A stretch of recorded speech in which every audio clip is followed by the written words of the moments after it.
Radio Claret América presenta Sediento de ti, la palabra, fuente de vida, con el sacerdote misionero claretiano Tony Díaz. Reflexiones diarias del Evangelio. Aquí iniciamos.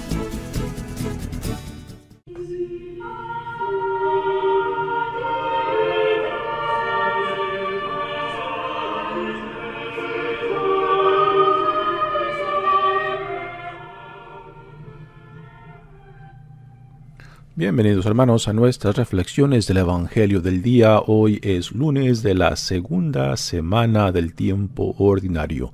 Lunes de la segunda semana del tiempo ordinario. El Evangelio de hoy viene de Marcos capítulo 2, versículos 18 al 22.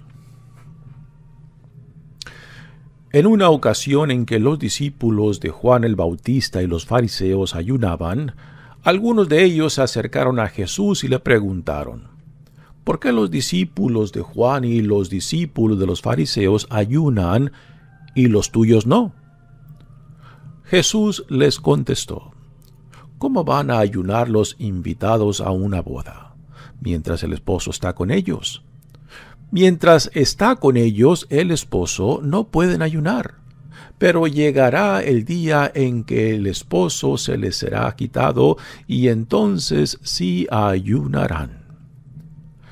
Nadie le pone un parche de tela nueva a un vestido viejo, porque el remiendo encoge y rompe la tela vieja y se hace peor la rotura. Nadie echa vino nuevo en odres viejos, porque el vino rompe los odres, se perdería el vino y se echarían a perder los odres. A vino nuevo, odres nuevos. Palabra del Señor. Muy bien, demos comienzo a nuestra reflexión del Evangelio de hoy. Aquí tenemos a Jesús siendo cuestionado por discípulos de los fariseos en torno al tema del ayuno.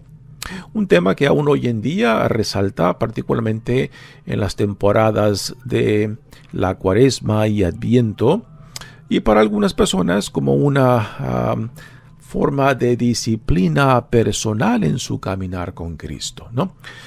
El ayuno tiene una diversidad de significados y propósitos, tanto en el Antiguo Testamento como en el Nuevo Testamento. Y también hoy debemos de preguntarnos, hoy en día, ¿qué significado puede tener para nosotros?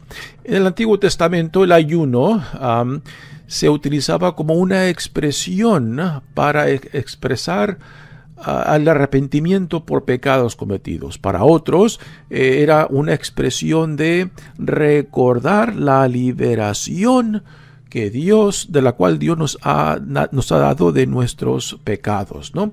Así que una forma de gratitud. También el ayuno en el Antiguo Testamento era una expresión de duelo. Recordamos, por ejemplo, cuando David pierde a su primer hijo, que tuvo con la esposa que le tomó de Urías y que muere. Entonces él ayuna y hace prácticas de duelo que incluyen el ayuno. También el ayuno en el Antiguo Testamento era utilizado como una preparación antes de emprender una acción importante. Aquí podemos conectarlo con los 40 días de Jesús en el desierto antes de dar comienzo a su ministerio público, y el cual ayunó por 40 días, ¿no? Ahora, en el Nuevo Testamento, el ayuno adquiere significados diferentes. El ayuno es tomado como una disciplina en contra de la tentación, o sea, para evitar la tentación o para purificar la mente y el corazón. También el ayuno es utilizado como una forma de identificación con los sufrimientos de Cristo. Pero en todo esto yo creo que podemos resumirlo con las siguientes palabras, de que el ayuno es una forma de expresar nuestra unión con Dios por medio de la humildad. Ahora, hoy en día podemos preguntarnos cómo entendemos las prácticas del ayuno. Hoy en día mucha gente, yo creo que toma diferentes aspectos de esto que les he mencionado, que encontramos en el Antiguo Testamento como en el Nuevo Testamento. Pero hoy en día también está este elemento del sentido de la justicia y de la caridad. O sea, de que el ayuno nos remonta a la reflexión del por qué existe el hambre, el por qué existen injusticias, el por qué existen particularmente estructuras que promueven estas experiencias de pobreza, de hambre en el mundo, que no son estructuras que han caído del cielo, sino son estructuras que el ser humano ha creado, ya sea por las estructuras políticas, económicas o sociales que fomentamos, ¿no? Así que diferentes formas de entender el ayuno. Para Jesús podemos decir que el ayuno es secundario a otra acción más importante, el compartir el pan con los hambrientos, el compartir el pan con el pobre, particularmente en esta noción del reino de Dios, que es lo que este evangelio de hoy nos da, en lo que Jesús contesta a los que lo cuestionen en torno al ayuno.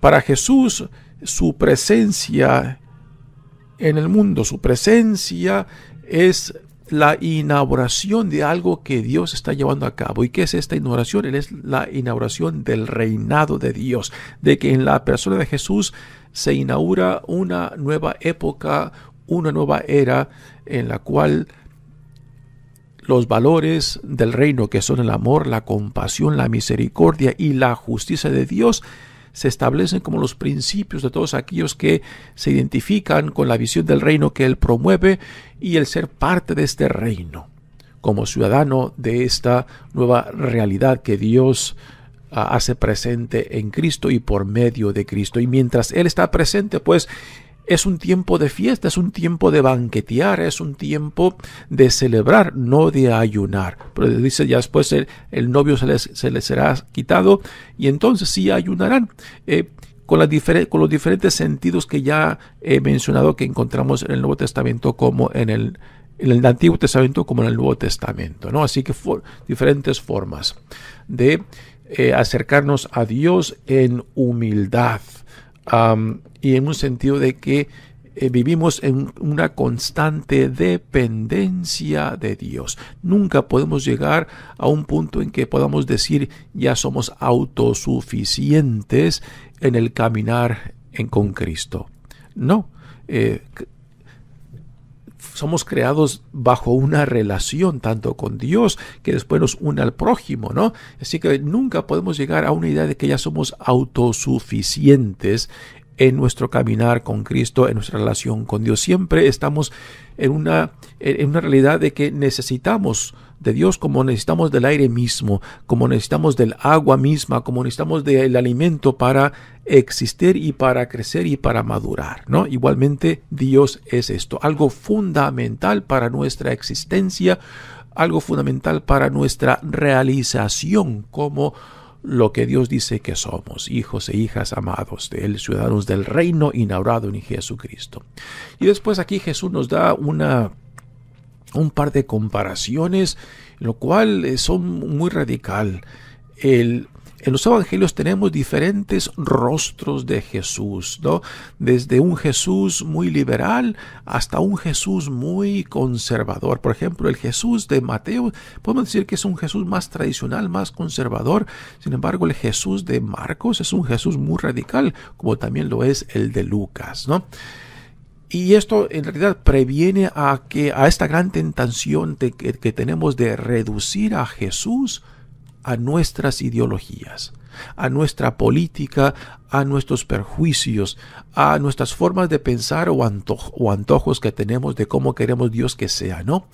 Y en cierta manera es una gran gracia que se nos ha dado de tener 4 diferentes rostros, de cómo estos 4 evangelistas, viendo al mismo Jesús de diferentes ángulos, pues nos dan un rostro diferente. Es el mismo Jesús. Lo mismo hoy en día, digamos, podemos decir, si en una familia hay, digamos, 4 hijos e hijas con la misma madre, cada uno de esos hijos e hijas va a tener, digamos, un rostro diferente de su propia experiencia con su madre. Tan solo por el hecho de que si es el primero, o es el segundo, es el tercero, o es el cuarto, su relación personal, en su personalidad única y singular con su madre. Esto les va a dar un acceso, hoy van a tener la experiencia de una relación particular con ellos de su propia madre, aunque sea la misma madre, ¿no? Pues igualmente con Jesús, los evangelistas nos dan diferentes rostros de cómo ellos entienden y se identifican con Cristo. Pues aquí el Cristo de Marcos es un Cristo radical, lo cual nos dice de que Él no vino a remendar, Él no vino simplemente a hacer ajustes en el judaísmo de su tiempo, sino vino a inaugurar, a revelar una nueva interpretación, podemos decir, del Dios que está presente en Él y por medio de Él. Y en esta figura que nos pone, cuando dice él, nadie le pone un parche de tela nueva a un vestido viejo, porque el remiendo encoge y rompe la tela vieja y se hace peor la rotura. Así que vino a inaugurar algo nuevo, no simplemente vino a parchar lo antiguo, sino vino a establecer una noción radical del reino de Dios, fundadas en los valores del amor, la compasión, la misericordia y la justicia de Dios. Ahora, con esto no se quiere decir de que estos valores no se encuentran en la antigua alianza o en el Antiguo Testamento. Claro que se encuentran, pero que Jesús aquí los pasa al centro, ¿no? En tiempos de Jesús, hay algunos comentaristas que dicen que el judaísmo estaba en cierta crisis, lo cual habían reducido la fidelidad de Dios simplemente a la práctica externa de la ley mosaica, que Jesús critica duramente, particularmente en los fariseos y escribas.